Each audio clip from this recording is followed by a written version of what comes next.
Terre de rugby avec Grenoble-Alpes Métropole. Terre de rugby avec Samsé. Samsé, bravo les hommes en bleu.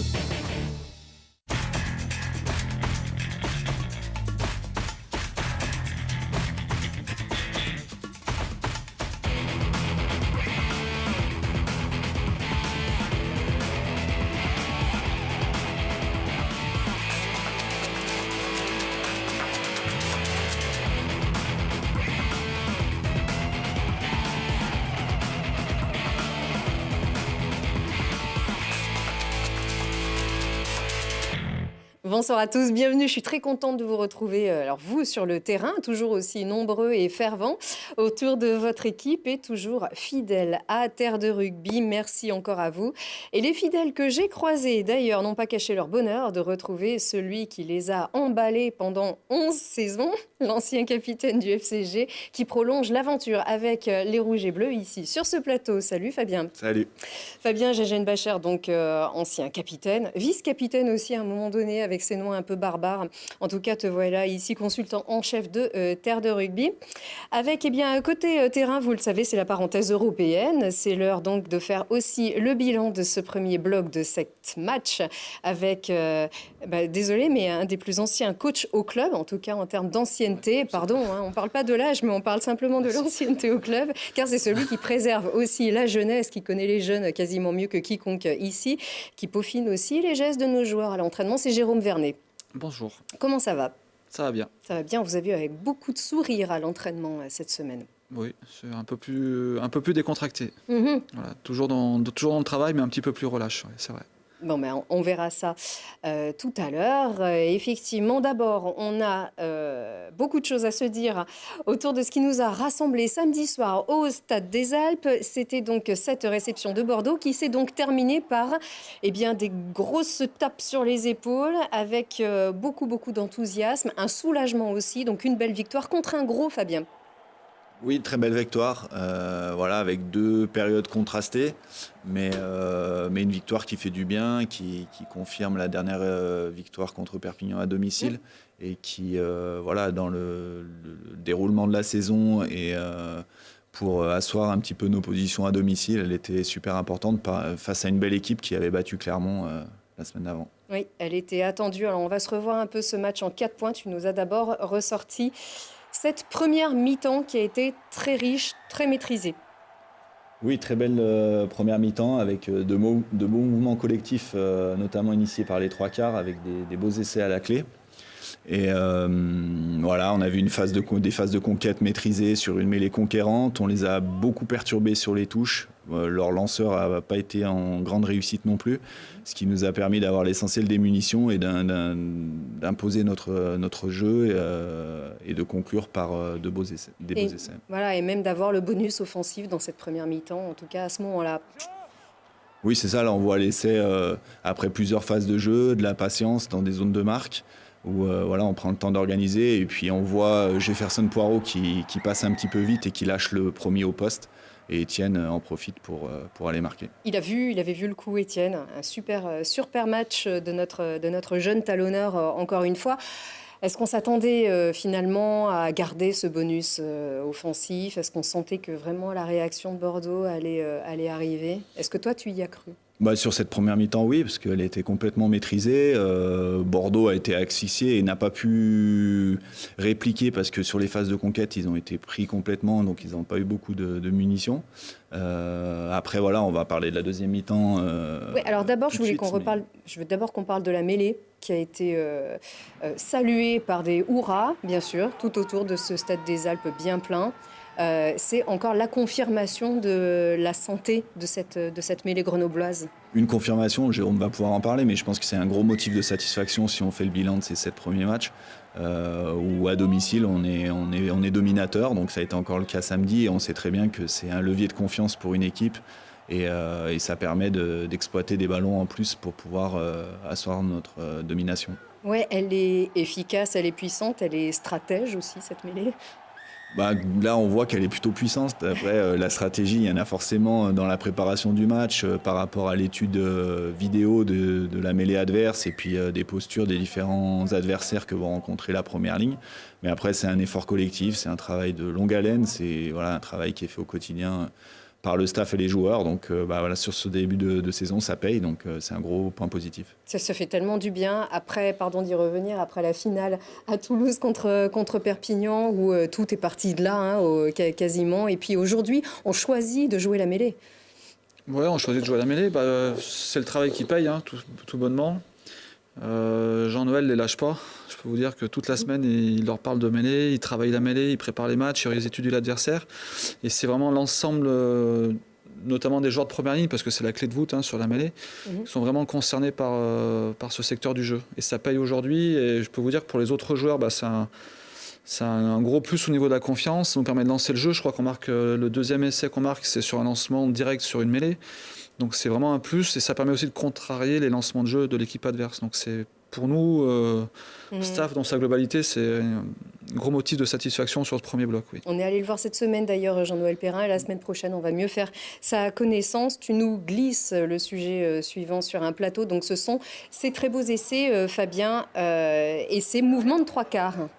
Oui, là, c'est un ballon de récupération qui est très bien exploité, parce qu'on reprend l'axe, on arrive à remettre la défense bordelaise sur le reculoir.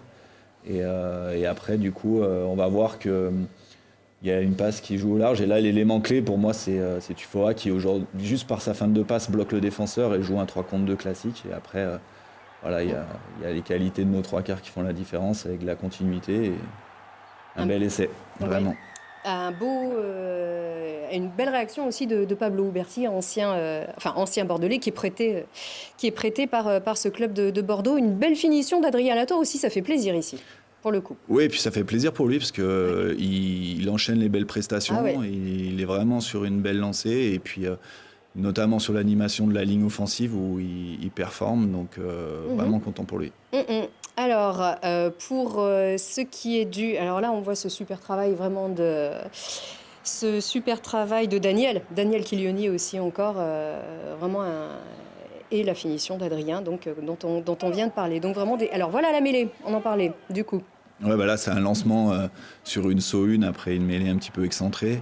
Et les trois quarts, on joue sans forcément sauter en étant avec de la vitesse. Et super Daniel encore une fois. Ouais, Daniel qui reste sur le terrain et qui arrive à jouer un haut float. Donc encore une fois, ça part des trois quarts, mais là on se structure, on est patient, on prend le temps de s'organiser pour marquer après plusieurs phases. Oui, c'est pas encore gagné non plus. Alors un gros big up à Fifita sur cette action-là, qui est pas seul non plus, mais presque face à tous les Bordelais contre lui. Voilà, donc du coup, cette réussite offensive qui marque vraiment la domination grenobloise ici dans cette première mi-temps. Et puis un relâchement qui est parti de là. Alors du coup, on le dit, on est à 28-10 ici. Ouais, pour moi, c'est un petit peu le tournant de cette deuxième mi-temps. C'est une sortie de camp sur un système qu'on utilise depuis 2 ans, où on amène de la variété et où on joue un petit peu dans le dos de ce bloc de 3.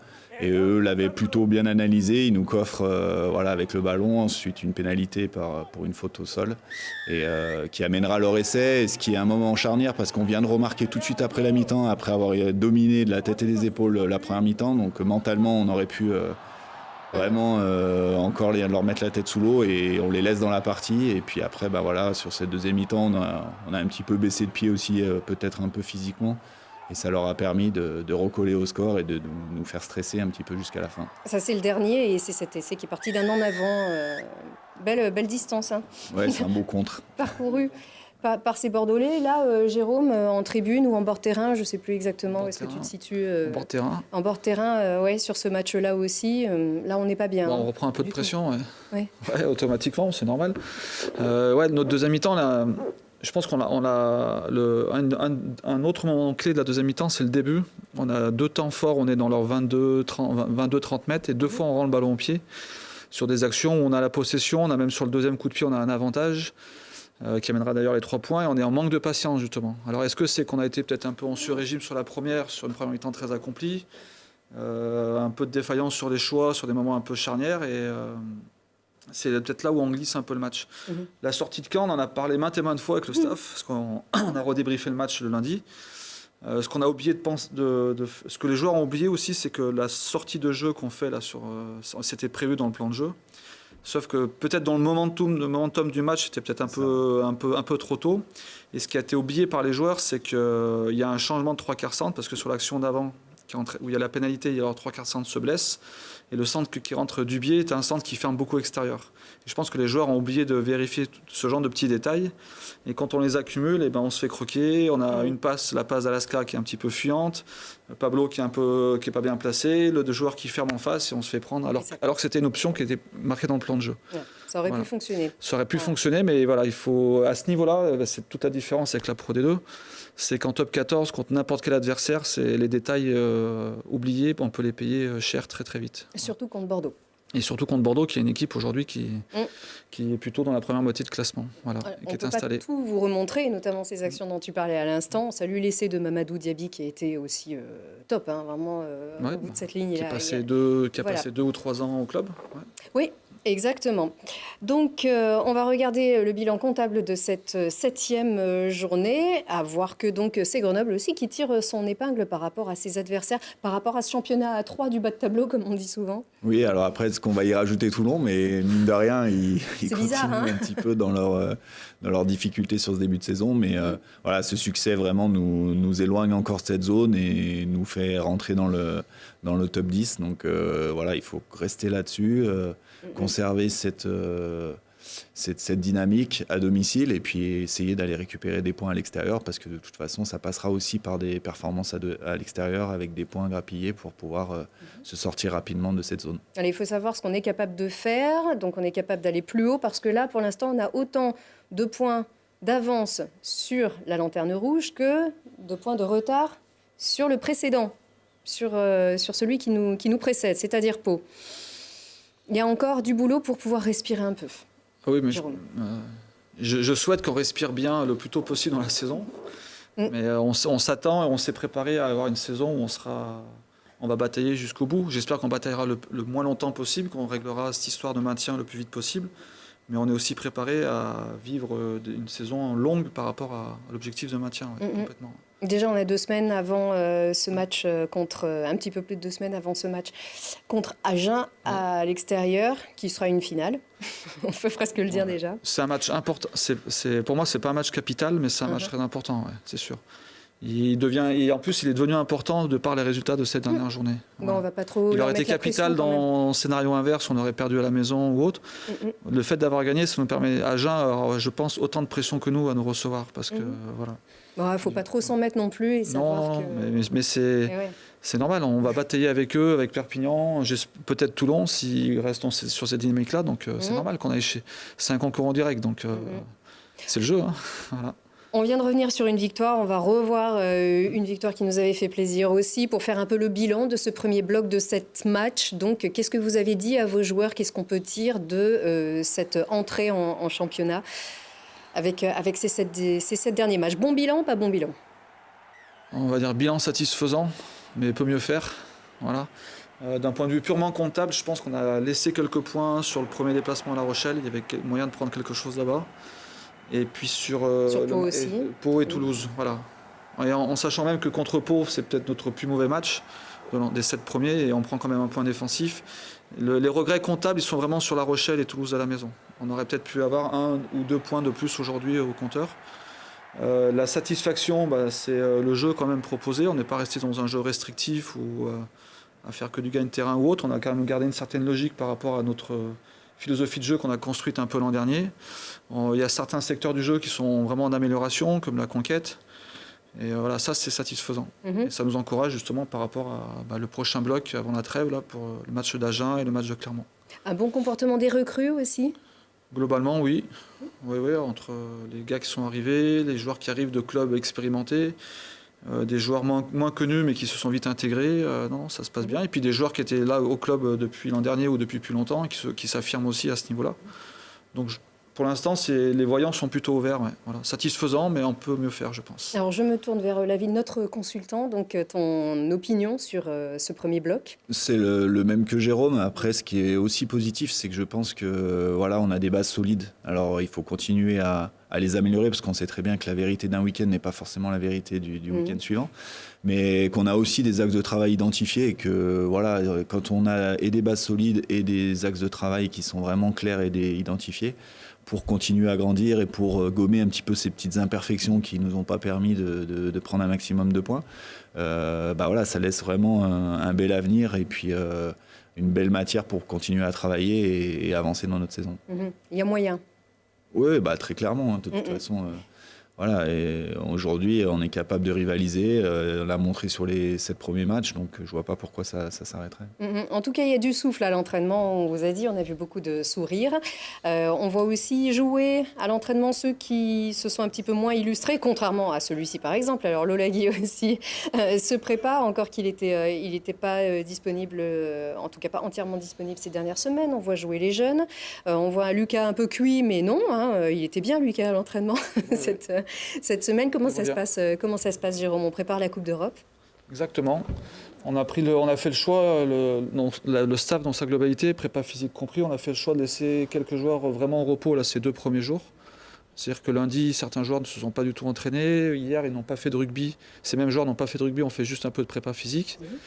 Et même le doc, attention, parce que... Même le doc travaille la passe. Voilà, ouais, tout le monde s'y met là. Vraiment, ouais. Par contre, on n'a pas du tout lâché le groupe de joueurs qui prépare les 2 matchs de Coupe d'Europe, notamment le premier. Et on a eu 2 bonnes journées de travail avec ce groupe de joueurs pour préparer le déplacement à Trévise. Oui, alors c'est un gros déplacement, c'est à peu près 8 heures. Un long déplacement, oui. Voilà, oui, un long déplacement. Un long déplacement, 8-9 heures de bus, ouais. Mais un beau déplacement, c'est très beau Trévise, profitez-en. Ouais, j'espère qu'on aura le temps de faire un peu de tourisme, mais avec le match à 15h, ça va être un peu difficile. Non, mais... Il faudra se lever tôt.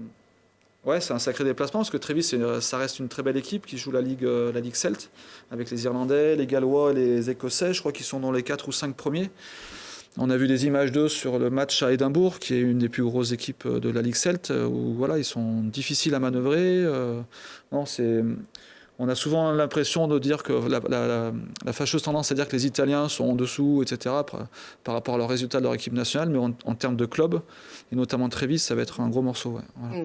On suivra ça avec attention. On aimerait bien vous suivre d'ailleurs à Trévise, pour le si coup. Voilà. Encore une fois, si vous pouvez en profiter, allez-y.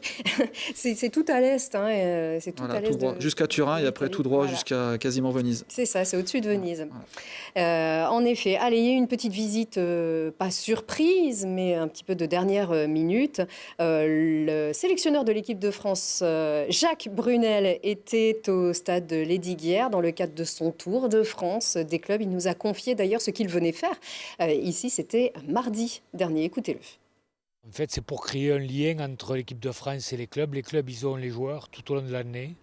C'est eux qui les entraînent, c'est eux qui les rendent meilleurs. Nous, on les a un petit moment.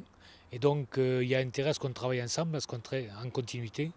Donc, c'est ce que je fais. On était venu au mois d'avril dans tous les clubs. On est reparti là, après la tournée, faire le bilan un petit peu de la tournée de l'été, reparler des perspectives cette année, connaître d'autres joueurs, éventuellement aussi mettre un œil, un accent, comme ici à Grenoble, même s'il n'y a pas d'international aujourd'hui, il y en a peut-être demain. Et donc, ils vont me parler de ces joueurs que nous aurions intérêt à suivre.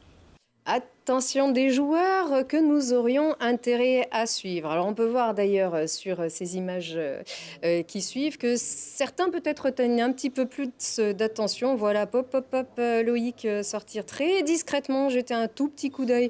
Mais Jacques l'a bien vu, Jacques Brunel, ancien Grenoblois, ancien joueur du FCG d'ailleurs, qui a des très bons souvenirs à Grenoble. Regardez, on a même la poignée de main avec le regard très enthousiaste de Loïc. On le chambre beaucoup évidemment, car il a beaucoup été question de ce joueur comme potentiellement capable d'intégrer l'équipe de France et qui n'a pas beaucoup de solutions. Eh bien, c'est confirmé par Jacques Brunel. Écoutez. Je ne peux pas en parler aujourd'hui, mais de toute façon, il fait partie des joueurs que l'on a observés depuis pas longtemps d'ailleurs. Depuis pas longtemps. C'est un jeune joueur, donc il est en train d'acquérir de l'expérience, on le suit, on regarde ce qu'il fait. C'est un poste effectivement où il n'y a pas énormément de candidats sur ce sur ce poste de numéro 8. Donc voilà, on le suit. De là à dire qu'il sera rapidement en équipe de France, ça c'est encore une autre chose. Mais c'est quelqu'un que l'on va suivre et qui j'espère va pouvoir continuer sa progression. Ce qui me surprend, c'est que d'abord je ne le connaissais pas, et donc je vois avec attention qu'il a fait tout le début du championnat, que c'est lui qui est titulaire, il a 23 ans je crois, donc que chaque dimanche il tire son épingle du jeu, donc il y a un intérêt à suivre sa progression. Voilà, on va continuer à le regarder. Mais il y a également d'autres joueurs, effectivement, beaucoup de jeunes que l'on voit dans tous les clubs, qui nous intéressent. Après, c'est de trouver quelle est la composition d'une équipe idéale dans laquelle, certainement qu'il faut des jeunes, mais il faut aussi de l'expérience. Donc c'est cet équilibre-là qu'il faudra trouver. Voilà, bon, alors qu'est-ce que vous avez compris là, vous deux? Dites-moi, est-ce que c'est moi qui suis particulièrement pas objectif du tout, donc il semble quand même très intéressé, non? Ouais, bah, ils suivent Loïc, mais c'est très bien. Après, mais je vais vous faire la même réponse que Jacques Bedel, c'est-à-dire que je ne sais pas si de là, entre le suivre et être sélectionné, il y a une étape qu'on ne maîtrise pas, c'est le comité de sélection, c'est les entraîneurs d'équipe de France. Après, moi, ce que je peux vous dire, c'est que Loïc, aujourd'hui, attaque souvent les matchs, fait plutôt des bons matchs, que nous, staff, on est hyper contents pour lui, parce que c'est un jeune joueur qui est passé un peu à travers les mailles du filet de la filière d'excellence au niveau des jeunes, au niveau des équipes de France jeunes, et qui bosse, franchement, qui bosse. Donc il est à juste titre récompensé, ne serait-ce que par être éventuellement possible, probable, se rapprocher tôt ou tard d'équipe de France. Il bosse, et puis il y a déjà une belle maturité déjà. Oui, c'est clairement la juste récompense de son travail. Il est sur la suite de sa saison passée, et où il performe, où il est très fort dans le duel, que ça soit quand il porte le ballon ou quand il défend, et notamment sur les zones de contest. Donc c'est des profils qui sont rares aujourd'hui aussi à ce poste de numéro 8 en France. Donc voilà, c'est très positif pour lui. Après, voilà, la marche qui reste à franchir, on ne la maîtrise pas, et je pense qu'il y a encore... il est dans une marge de progression. Après, ce qui est vraiment intéressant dans cette démarche-là, c'est que voilà, le staff de l'équipe de France prenne le temps de rencontrer tous les staffs, prenne le temps d'aller voir comment travaillent les clubs, et notamment un club comme le FCG qui bosse bien, donc de créer un lien entre tous ces acteurs sur le rugby français, c'est vraiment cohérent pour pouvoir avoir aussi l'avis des staffs des clubs quand ils supervisent ou qu'ils suivent un joueur. Et pour conclure, comment est-ce qu'on réagit par rapport à ça? On se dit, mais on aimerait bien le garder quand même, ce joueur. Alors non pas, on a peur de se le faire piquer par des clubs. Le garder par rapport à l'équipe de France? Voilà, il y a parfois si un jour il est convoqué en équipe de France, mais qu'il y aille...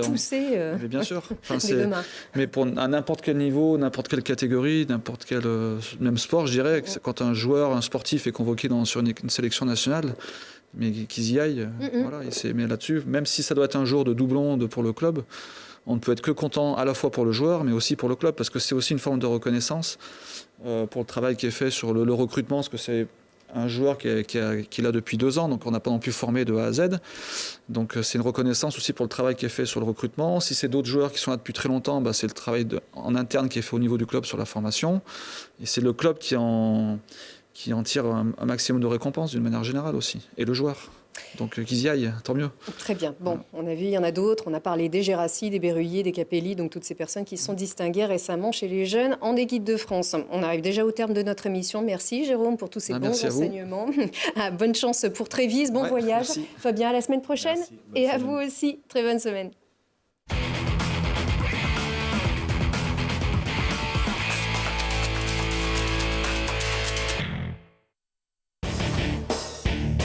Terre de rugby avec Samsé. Samsé, bravo les hommes en bleu. C'était Terre de rugby avec Grenoble-Alpes Métropole.